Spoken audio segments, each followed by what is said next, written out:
अस्सलाम वालेकुम स्टूडेंट्स, आज हम अपने शेप्स में ऑक्टागोन पढ़ेंगे, page number 58।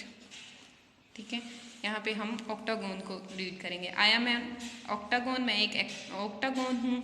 Octagon is my name, मेरा नेम है octagon. The shape of stop sign is the same, stop sign होता है उसकी शेप सेम मेरे शेप जैसी होती है। My 8 side are fun to count, मेरी 8 साइड्स हैं जो कि काउंट करने में मज़ा आता है।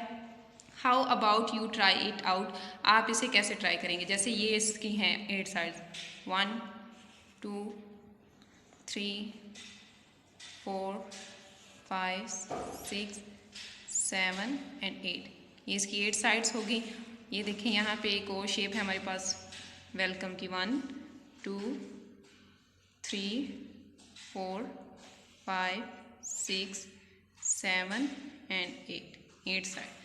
ये एक उन्होंने यहाँ पे शेप दी है 1 2 3 4 5 6 7 8, और एक ये क्लॉक की है हमारे पास 1 2 3 4 5 6 7 8। ये है आज का हमारा लेक्चर। हमने आज में ऑक्टागोन पढ़ा है जिसकी 8 साइड्स होती हैं। ये आपने अच्छे से याद करनी है और इसकी प्रैक्टिस भी करिएगा। अल्लाह हाफिज़।